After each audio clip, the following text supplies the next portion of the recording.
السلام علیکم۔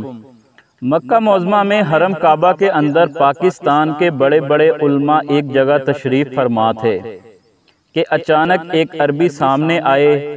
اے علماء پاکستان، کیا آپ جانتے ہیں کہ خانہ کعبہ رات دن کیوں کھلا رہتا ہے جبکہ مسجد نبوی صلی اللہ علیہ وآلہ وسلم رات کے وقت بند رہتی ہے؟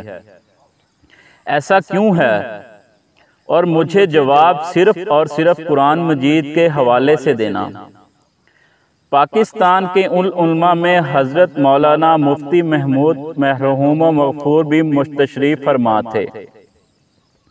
حضرت مفتی محمود رحمۃ اللہ علیہ نے فوراً آیت الکرسی پڑھنا شروع کر دی اور فرمایا کہ اللہ کے سوا کوئی معبود نہیں، وہ زندہ ہے، وہ زندہ ہے، کائنات کو تھامنے والا ہے، نہ اسے اونگ آتی ہے نہ نیند آتی ہے، اس لیے اللہ کا گھر دن رات کھلا رہتا ہے، اور مسجد نبوی صلی اللہ علیہ وآلہ وسلم میں حضرت صلی اللہ علیہ وآلہ وسلم کا روضہ اطہر ہے جس میں افضل بشر آرام فرما رہے ہیں۔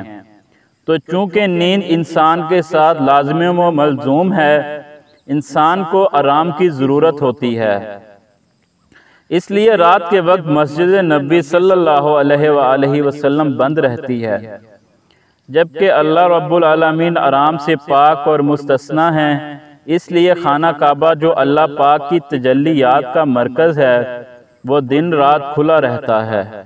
یہ ایک تاریخی اور پرانا واقعہ ہے جسے سب ایڈیٹر نے شیئر کیا ہے۔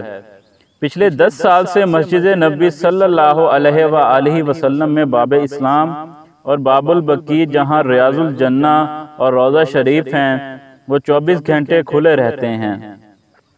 رات کو مسجد کے باقی حصے صفائی کی غرض سے بند کیے جاتے ہیں۔ خدا حافظ۔